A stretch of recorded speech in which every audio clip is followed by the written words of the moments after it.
Bien, hermanos, pues no sé si os acordáis que estuve hace mucho tiempo por aquí. No sé, ¿había alguien que se acuerde de mí? Sí. Pero yo no... Es que hace ya bastante tiempo, no sé si hará 2, 3, 4 años, no lo sé. Creo que fue al principio de abrir la iglesia, que me invitó Ambrosio y pude compartir con los que habían. Yo no recuerdo porque la neurona que me queda la tengo un poco despistada. Y entonces a veces se me van las caras, pero vuelven. Bueno, pues es un privilegio estar de nuevo con vosotros. Aquellos que no me conocen, mi nombre es Eusebio Perona. Sirvo al Señor junto con mi esposa en Mula, soy pastor de allí. Y tengo gran amistad con Ambrosio, también colaboro en la radio y en la televisión.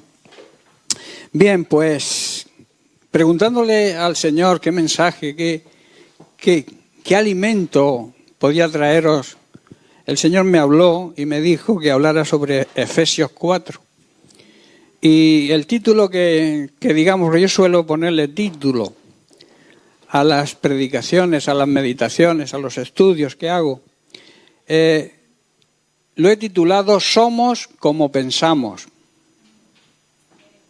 Tú y yo somos no lo que piensan otros, sino lo que pensamos. Por eso es tan importante que debemos pensar lo que realmente somos. Preocuparnos de lo que realmente somos y hacemos, claro. Porque la consecuencia de lo que somos va a ser lo que hagamos. Por eso es importante que debemos andar en los caminos del Señor y servirle como Él se merece. No como nosotros pensamos que se merece, sino como la palabra de Dios enseña que debemos servirle. ¿Y cómo debemos andar? Y la clave está andar en el Espíritu. Yo compartí esta mañana en mi congregación sobre ser guiados por el Espíritu Santo. Es algo muy importante que muchos creyentes olvidan, porque toman decisiones precipitadas, quizá no consultan al Señor y luego les viene el fracaso. Y luego preguntan, ¿por qué, Señor, si yo soy buen cristiano, acudo a la iglesia, diezmo, ofrendo? Sí, está muy bien, eso está bien, pero consultas con el Señor. Le pides su opinión, le pides su guía para andar, para moverte. Es importante y tenemos un gran privilegio. El Espíritu Santo mora dentro de nosotros. Y el Espíritu Santo es esa voz que te habla y que te transmite paz a la hora de tomar una decisión. Si cuando vayas a tomar una decisión no tienes paz, por el contrario tienes congoja, tienes estrés, angustia, no te está hablando Dios, no te está hablando el Espíritu Santo. Dios te habla de dos formas. El Espíritu Santo te habla de dos maneras. Una es a través de la palabra de Dios, de la Biblia escrita, trayéndote revelación de lo que la palabra de Dios dice.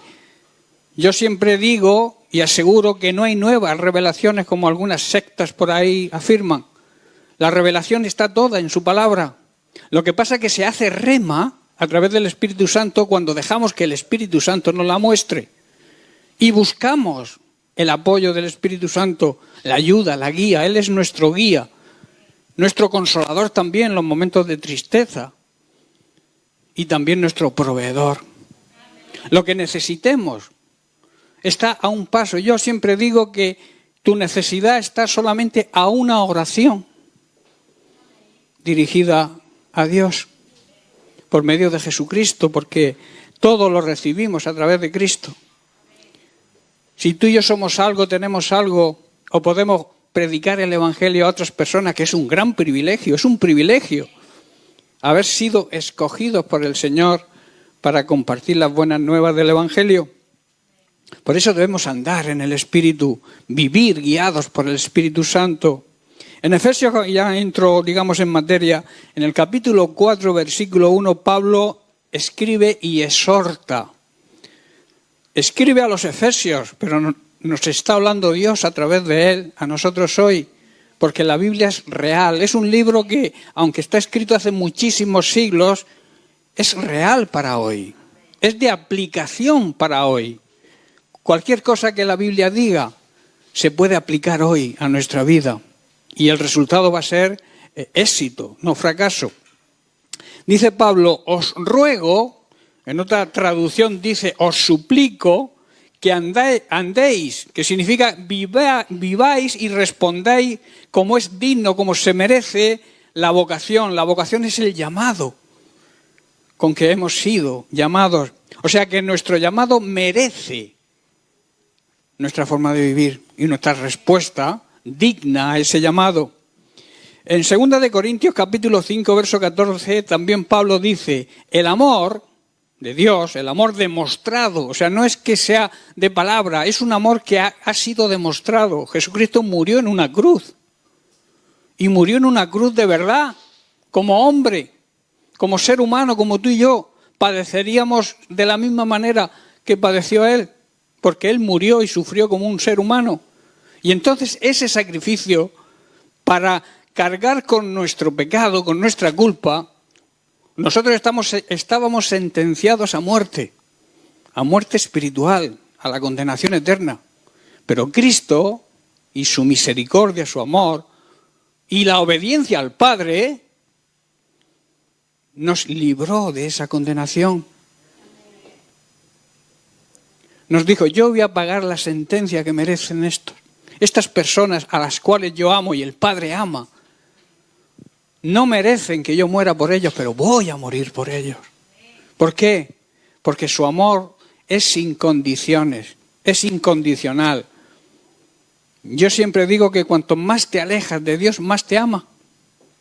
Porque espera tu regreso con los brazos abiertos. Y en 2 de Corintios capítulo 5, verso 17, Pablo dice, habla del significado de ser una nueva creación en Cristo. Dice, esto significa que todo el que pertenece a Cristo se ha convertido, ha sido transformado en una persona nueva.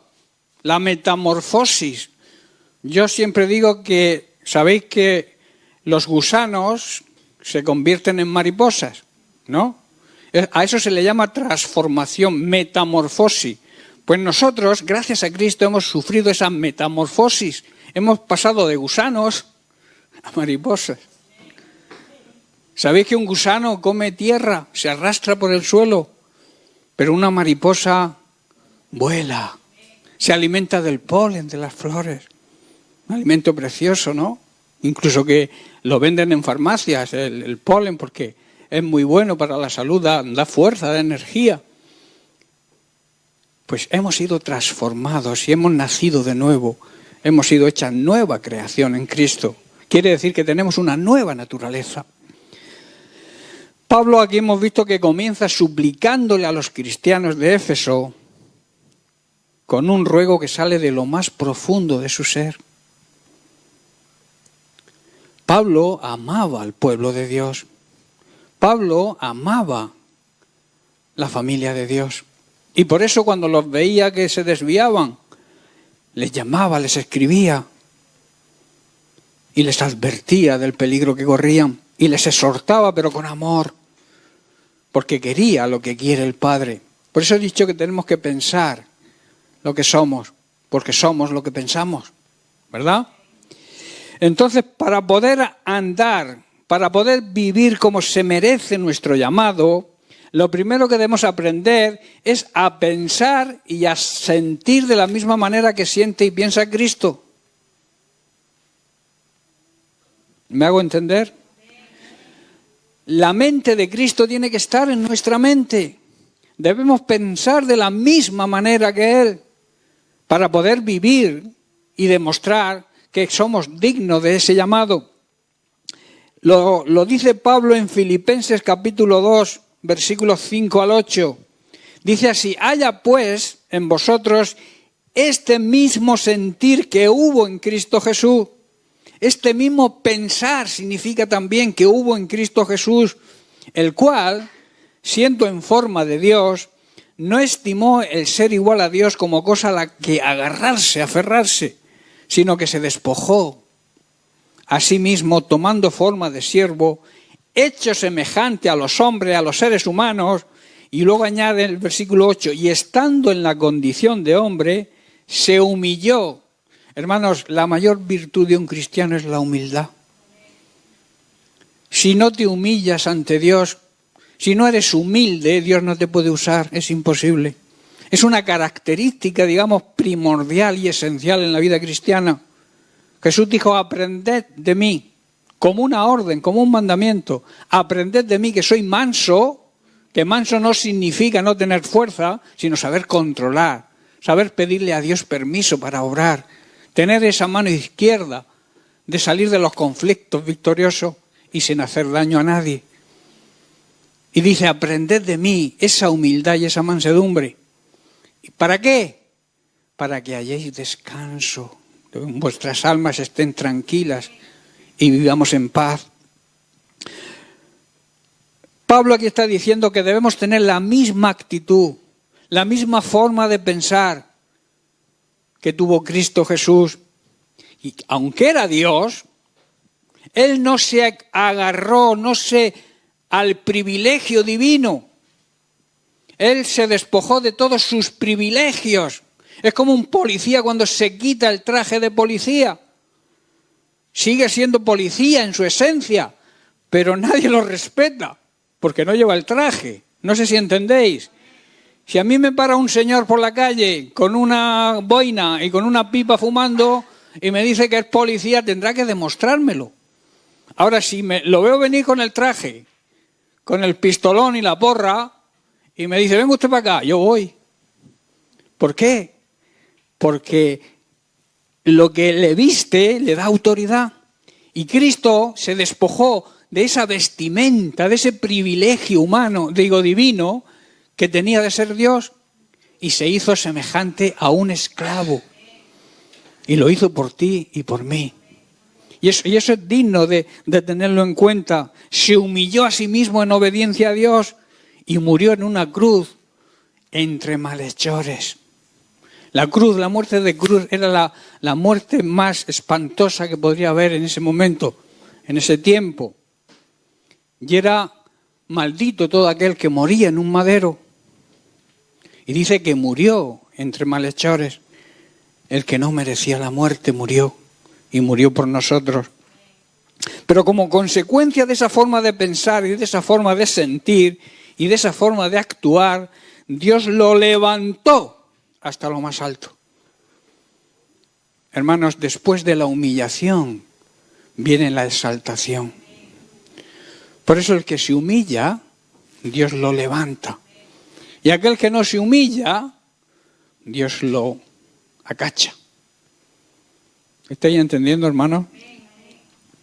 En Proverbios capítulo 15, verso 33 dice, el temor del Señor es enseñanza de sabiduría y a la honra precede, o sea, la honra va detrás de la humildad.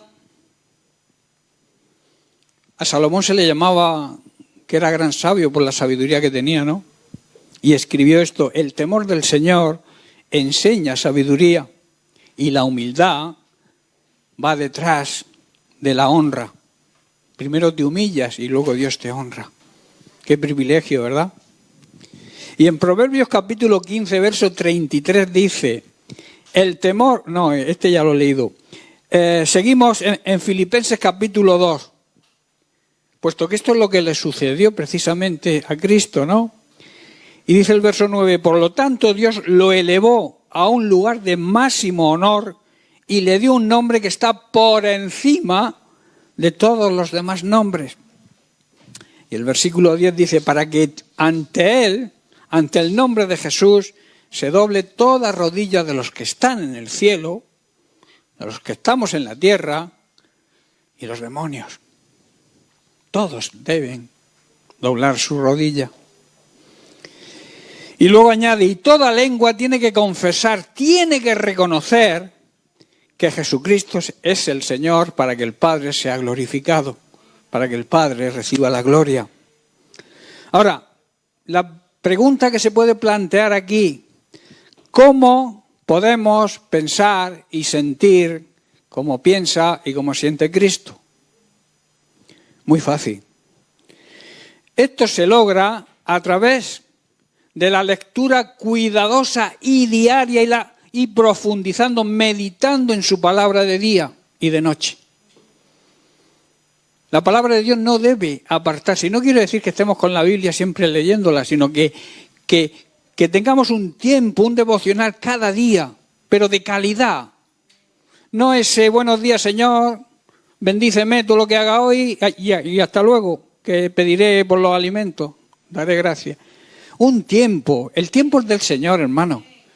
Y debemos dedicar un tiempo de excelencia con el Señor. Eso nos va a dar brío y nos va a dar valentía para afrontar cada día. Hay personas que a las 10 de la mañana ya están derrotados. ¿Por qué? Porque no descansan en el Señor. Y esa relación con el Señor, ese tiempo tan precioso, esas primicias que deberíamos darle cada día de mañana al Señor, no lo hacemos y nos perdemos una gran bendición. ¿Sabéis que la intimidad produce vida? La intimidad con el Señor igualmente produce vida. Y a veces despreciamos o no nos damos cuenta, no es despreciar, es no darnos cuenta de la importancia que tiene esa relación de intimidad con el Señor cada día. Ese meditar en su palabra, aunque sea un rato, pero meditar cada día. No ir dejándolo para después, las primicias, lo primero. Porque si no, luego el diablo hará que se te olvide y que llegues cansado a casa. Mañana lo haré, hoy no he tenido tiempo. Eso ocurre, ¿no? ¿O estoy diciendo alguna cosa así muy rara? Eso pasa. También debemos escuchar la palabra de Dios. Es importante porque la fe viene por el oír y el escuchar la palabra de Dios. La fe, Dios deposita, cuando nos convertimos, una medida de fe en cada uno de nosotros. Pero es nuestro deber y nuestra obligación que esa medida de fe crezca. ¿Y cómo crece? Pues como estoy explicando, leyendo la palabra, meditando en ella, escuchándola. Y luego orando. La oración es la respiración de la iglesia. La iglesia que no ora se muere. Es como una persona que no respira se muere. Una iglesia que no ora, un creyente cristiano que no ora, al final se muere espiritualmente, porque es la respiración de la iglesia. También es importante para poder pensar de la misma manera y sentir igual que Cristo, que sigamos la dirección del Espíritu Santo. El Espíritu Santo siempre nos va a revelar a Cristo, siempre nos va a revelar su palabra. No nos va a traer nuevas revelaciones, pero sí, el rema. ¿Sabéis lo que significa el rema? El rema es hacer real, revelarnos a nosotros algo que quizá hemos leído un montón de veces y lo hemos pasado por alto. Pero llega un momento en que estamos atravesando una circunstancia que necesitamos que la palabra sea revelada para afrontar esa situación. Y entonces el Espíritu Santo nos la revela y entonces comprendemos el significado de ese versículo. No sé si lo he expresado bien, si lo entendéis. El Espíritu Santo, una de sus funciones es esa, revelarnos a Cristo, revelarnos su palabra. Y como he dicho, esto habla de intimidad con el Señor. Si no hay revelación en nuestra vida es porque no hay intimidad con Él, no hay relación de intimidad con Él. Debemos gozar, deleitarnos, decía David, yo me deleito en su presencia. Deleitarse es disfrutar. A veces la oración para muchos es como una carga, para otros es como una obligación, porque el pastor dice que hay que orar, o la Biblia dice que hay que orar, y yo me cuesta pero oro. No, hermanos.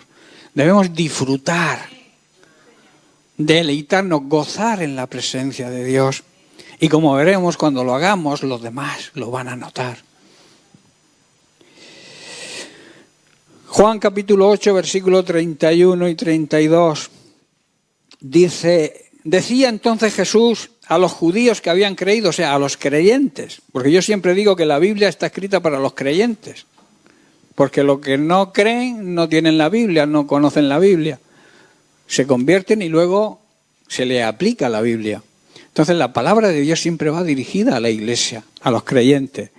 Dice así, si vosotros permanecéis en mi palabra, que quiere decir, os mantenéis fieles y obedientes a mis enseñanzas, sois verdaderamente mis discípulos verso 32, y dice, y conoceréis la verdad, y la verdad os hará libres. ¿Libres para qué? ¿Para hacer lo que nos dé la gana? Eso no es libertad, eso es libertinaje. Conoceréis la verdad y esa verdad os hará libres de cualquier atadura. Y sobre todo de la mayor atadura que existe en este mundo, que es la atadura del pecado. La palabra de Dios, conocer a Cristo, conocer su palabra, nos va a liberar de la esclavitud del pecado. Que esa es la mayor atadura. Seremos libres de esa esclavitud. A través de la palabra de Dios podremos vencer al pecado. ¿Sabéis que cuanto más cerca estamos del Señor, más alejados estamos del pecado? Y cuanto más lejos estamos del Señor, más cerca estamos de caer y de pecar. Por eso hay que buscar esa relación de intimidad con el Señor cada día. Es necesario, hermanos. Es necesario tener esa comunión y esa relación con el Señor cada día. Si queremos mantenernos fieles, como dice, si permanecéis en mí y mis palabras permanecen en vosotros, o sea, si sois fieles a mis enseñanzas y a lo que yo quiero y a mi palabra, entonces demostraréis que verdaderamente sois mis discípulos. Y en 1 Corintios 1, Pablo, en el versículo 8 dice, Él, se refiere a Cristo, a la verdad, los mantendrá firme hasta el final, para que estén libres de toda culpa el día que nuestro Señor Jesucristo venga.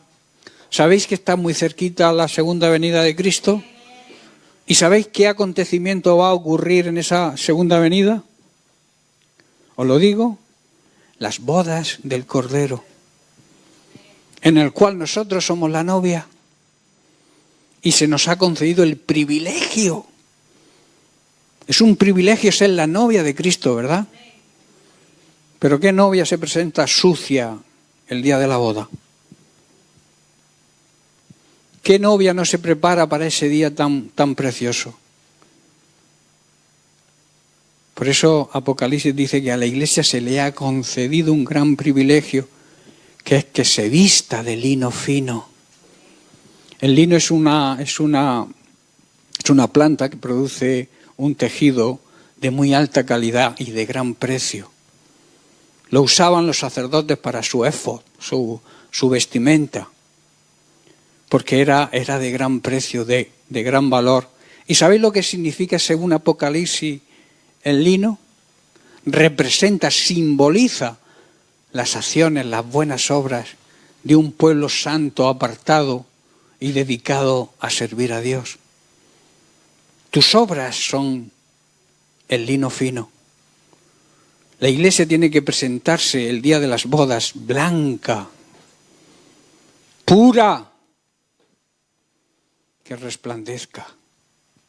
Porque si no, ¿qué va a hacer el novio? Si yo voy a mi boda y me llega mi novia despeinada, con el vestido roto, andrajosa, descalza, ¿qué hago yo con ella? Salgo corriendo, no me caso. ¿Queréis que Dios haga, que Jesús haga lo mismo? ¿Que Cristo haga lo mismo con nosotros? ¿Que cuando nos vea salga pitando? La iglesia debe prepararse. ¿Sabéis cuál es el error, la necedad más grande que comete el ser humano hoy? Saber que tiene que morir y no se prepara. Eso la Biblia lo llama necedad. Necios. Tenemos que estar preparados, porque tocamos a una. Nadie se va a quedar aquí. Tarde o temprano todos, incluso el que más joven, que los jóvenes hoy en día, la juventud, la adolescencia no piensan eso, pero debe pensar. El Eclesiastés Salomón en su sabiduría lo dice en el capítulo 12, verso 1. Acuérdate de tu Creador en los días de tu juventud, en tu adolescencia, porque vendrán días en que diga yo ya no tengo ganas de vivir. Y esos días pasan pronto. Pasan muy pronto. Yo ayer sábado estuve en una comida de la iglesia allí en Sangonera, que organizaron los jóvenes a los matrimonios para recaudar fondos para el campamento del año que viene. Y le decía a mi esposa, digo, toda esta juventud que nos ha preparado la cena, los hemos visto nacer. Los hemos visto bebés. pero hace nada. La vida pasa que no te enteras. Es efímera. Es muy corta. No te das cuenta y ya tenemos cerca de los 70 yo. Y parece que me casé hace 4 días y hace 42 años que me casé. Tengo 3 hijos, gloria a Dios por ellos. Los 3 sirven al Señor. Es un privilegio y una alegría grande, ¿no? Pero que la vida pasa muy rápida. Y yo esta mañana le hablaba a los jóvenes precisamente de este versículo. No te olvides de quien te creó. Que la efervescencia de la juventud, la alegría de ser joven no te aparte, no te haga olvidarte de tu Creador. Porque va a llegar el día en que te harás mayor. Y si tú vives expectante, sirviendo y siguiendo al Señor desde tu juventud, no tendrás días en los que digas, no estoy contento. Estarás siempre gozoso. Porque el gozo no depende de las circunstancias. El gozo es la alegría en el alma.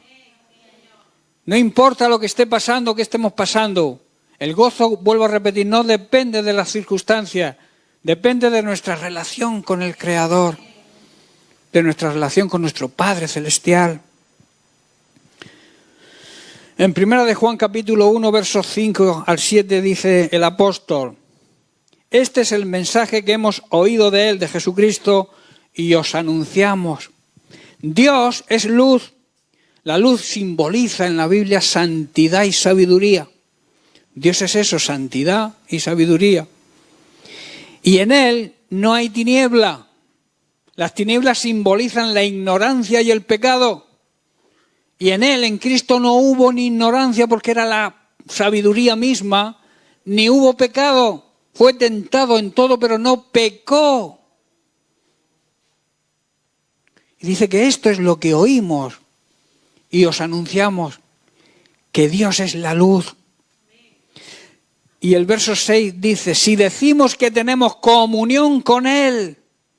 Hay muchos que dicen, yo me llevo muy bien con el Señor, yo estoy bien con el Señor. Pero andamos en pecado, andamos en tinieblas, somos unos mentirosos.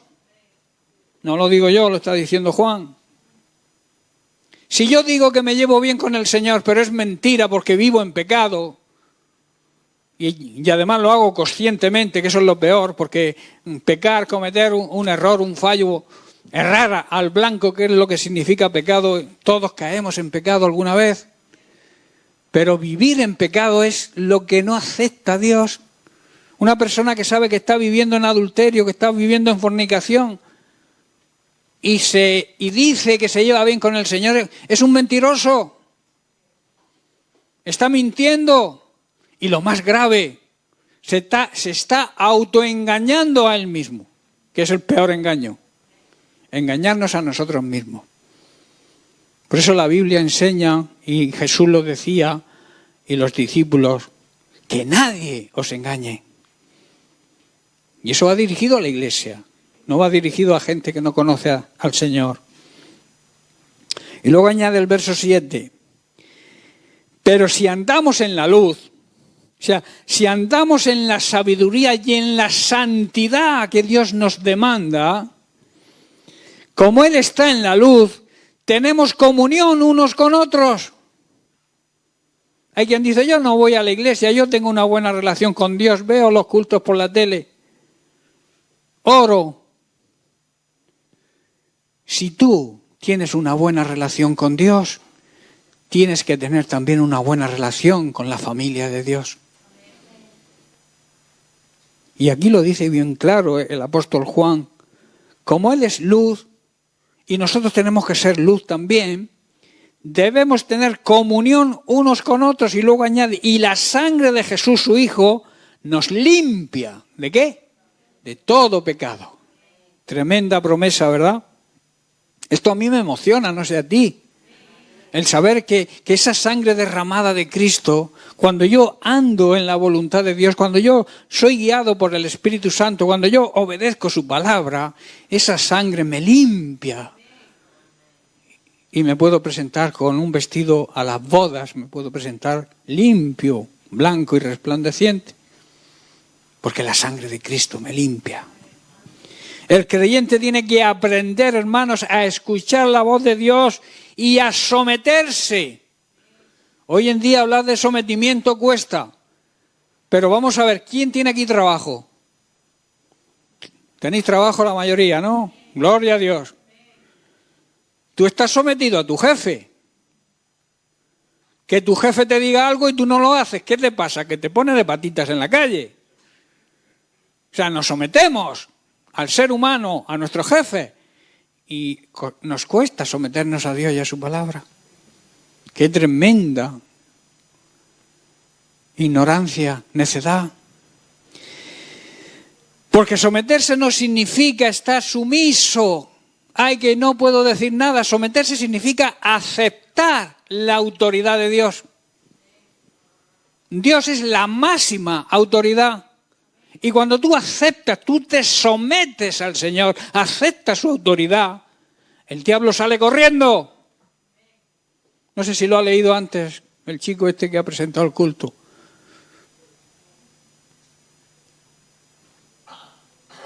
Si quieres que el diablo huya de tu vida, sométete a la autoridad de Dios. Y huye, aunque luego quizá vuelva. Pero si tú sigues sometido a Dios, tendrá que irse de nuevo. El diablo está vencido, hermanos. A veces siempre estamos diciendo el diablo, pero si el diablo, la victoria de Cristo sobre el diablo es victoria nuestra. Es una victoria que nos corresponde a nosotros. Su victoria es mi victoria. Y si yo pienso y siento y hago lo mismo que hace Jesucristo, yo no temo al diablo. Porque el diablo, cuando yo me someto, tiene que huir. Es bien claro, yo lo veo tan claro. La palabra de Dios no es nada complicada. Lo que pasa es que la gente la complica, porque no quieren aceptar. Arrancan las hojas que no les gustan en la Biblia y se quedan con las que les gusta. Pero la palabra de Dios es fiel y la Biblia es palabra de Dios desde Génesis hasta Apocalipsis. Vemos en Lucas, capítulo 22, versículo 42, la oración de sumisión, de sometimiento de Jesús, el Hijo, al Padre. El Hijo es Dios, el Padre es Dios, están al mismo nivel. Pero hay un orden de autoridad instituido por Dios, que el Hijo debe someterse al Padre, aunque tengan el mismo valor. Son lo mismo, el Padre Dios, el Hijo Dios, el Espíritu Santo Dios, los tres están en la misma altura de autoridad y de divinidad, pero hay un orden de autoridad. Y Jesús siempre se sometió al Padre. Como dice, aún siendo Dios, se despojó de su privilegio para obedecer a Dios y cumplir el plan de salvación. Porque el plan de salvación no es una religión. La religión es el plan del hombre. Pero el plan de salvación viene del cielo, no de los hombres. Por eso cualquier religión, ninguna religión nos salva. Nos salva el plan de Dios, que es Jesucristo. Dice así: Padre, si quieres, no me hagas beber esta copa, no me hagas pasar este trago tan difícil. ¿Sabéis cuál era el trago tan difícil que tenía que pasar? A pesar de que tenía que sufrir físicamente, el mayor trago que tenía que pasar, ¿sabéis cuál era? La separación con el Padre. Porque vivían unidos, en una unidad plena y total. La unidad que Él nos exige a nosotros, que seamos como ellos son. La misma unidad que ellos tienen, quiere que la iglesia la tengamos con ellos. Pero Él dice que se haga tu voluntad.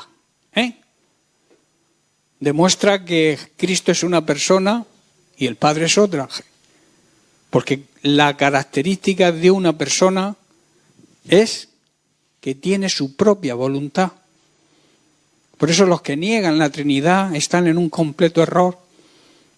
porque dicen que Dios se manifiesta de una forma o de otra, como Padre, como Hijo y como Espíritu Santo. Pero son una misma persona, pero no es así. Porque la voluntad del Hijo aquí, de Jesús, se somete a otra voluntad, a la voluntad del Padre. Tremendo, ¿verdad? Ahora bien, Juan capítulo 6, verso 38, Jesús da el verdadero motivo de su venida a la tierra. ¿Quién me sabe decir a qué vino Jesús a la tierra? ¿A solucionar problemas? ¿A arreglarnos la vida?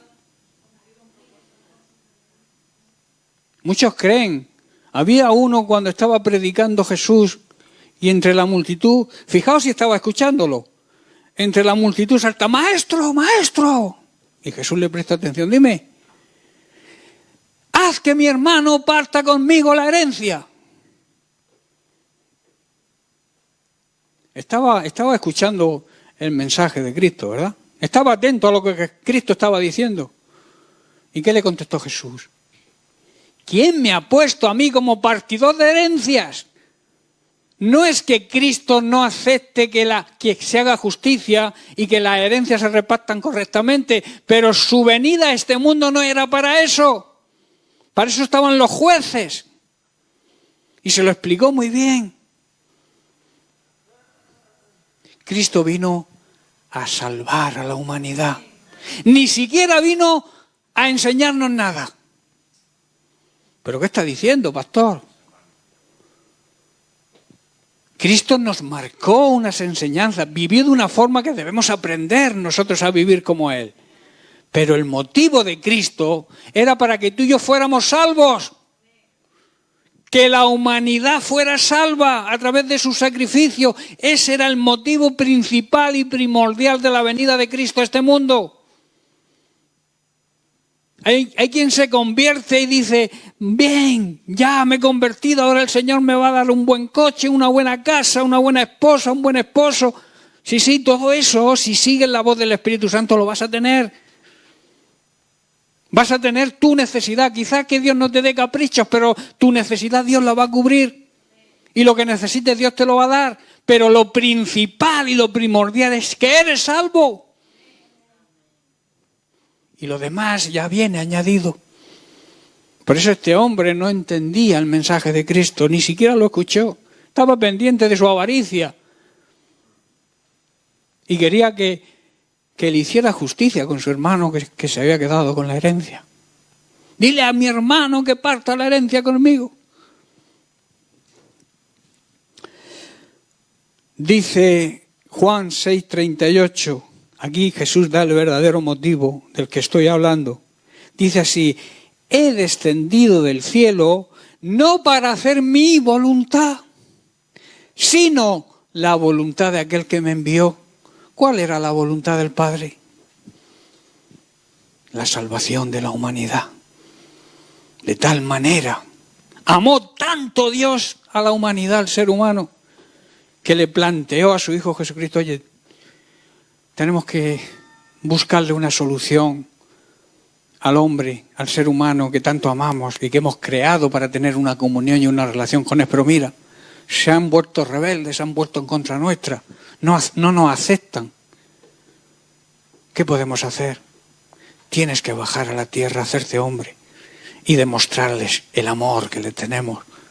Yo entregándote a ti como lo que más amo, mi hijo, mi único hijo, y tú dando tu vida. A ti nadie te la podrá quitar, pero tú tienes que darla para que la humanidad, la cual amamos tanto, lo dice Juan 3:16, pueda ser salva.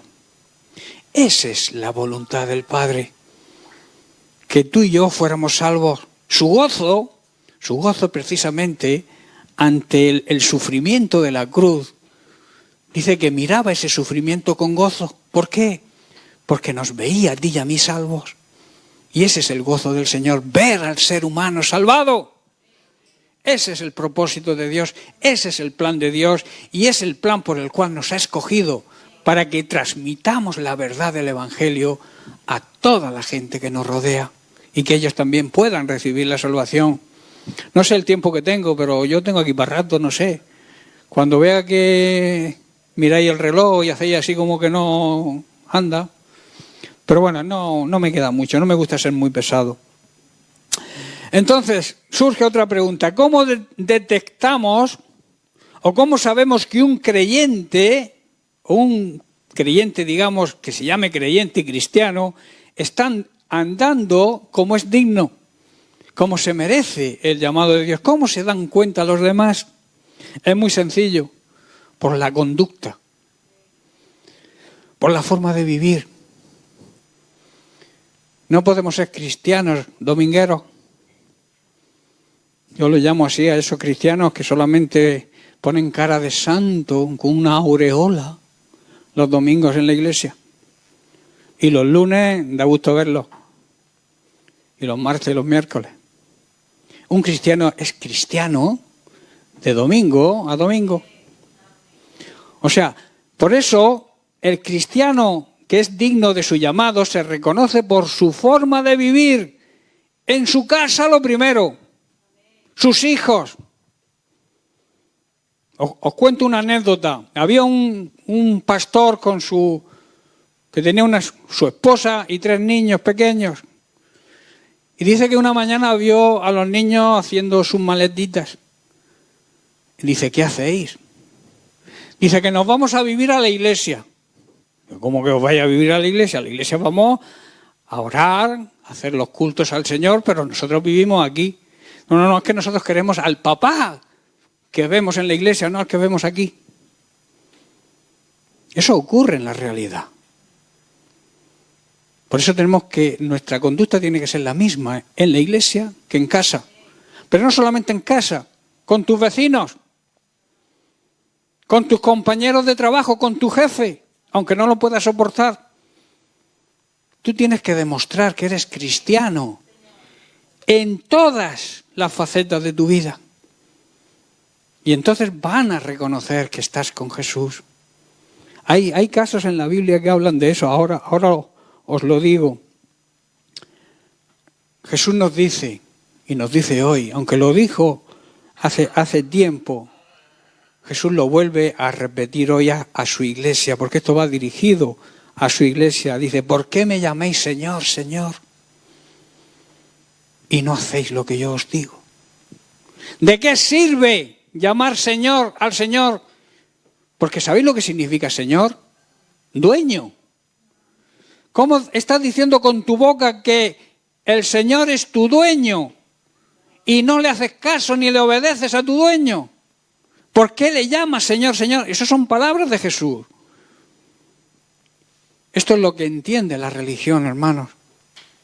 La religión es boquilla. Señor, Señor, pero van a su aire, a su antojo. Pero la iglesia verdadera de Cristo no es una religión. Es escuchar al Señor y seguirle y obedecer sus mandamientos. Debemos recordar, y esto es importante, que no es lo que decimos, es lo que hacemos. Tus hijos, el que tenga hijos, va a hacer lo que tú hagas, no lo que tú digas. Tú le podrás decir a tu hijo lo que quieras, pero si tú no acompañas a lo que dices con tus hechos, al final el niño no te va a obedecer, porque dirá, mi padre es un hipócrita. Dice que haga yo algo, pero él no lo hace. Por eso vuelvo a repetir, no es lo que decimos, es lo que hacemos. Y lo que a Dios le importa, claro. Dice el Señor que el buen árbol se conoce por su fruto. ¿Sabéis que el árbol simboliza en la Biblia el ser humano? El ser humano se conoce por lo que hace, no por lo que dice. Y demuestra ser buena persona, buen cristiano, por sus hechos, no por sus dichos. Hay alguien dijo, no recuerdo quién, no sé si fue John, no me acuerdo, que no te puedo escuchar lo que dices porque tus hechos hablan más fuerte. No sé si lo entendéis.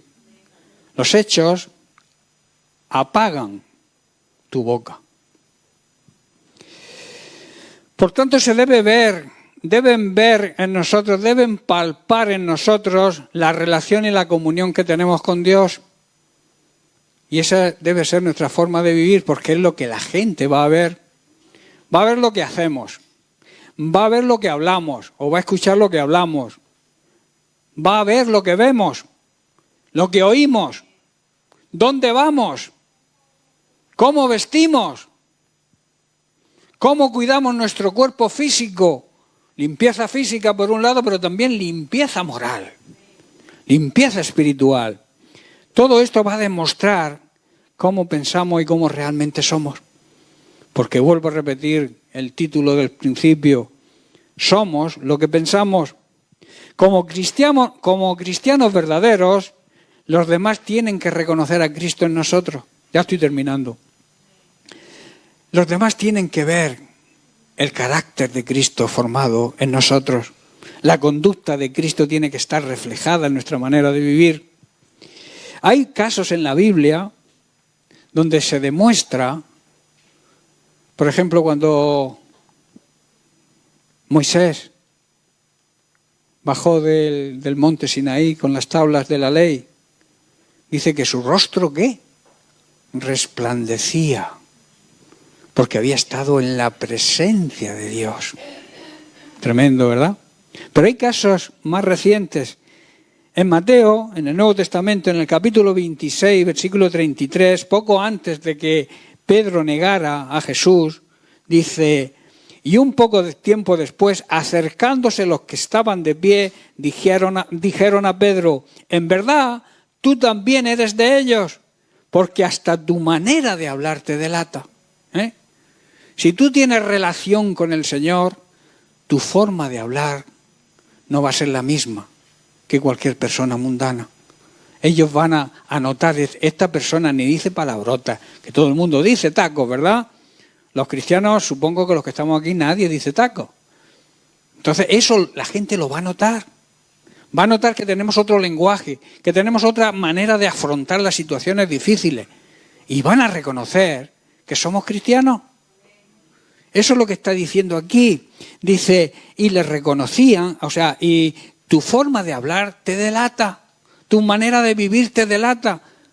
Tú eres uno de ellos, tú eres uno de Jesús.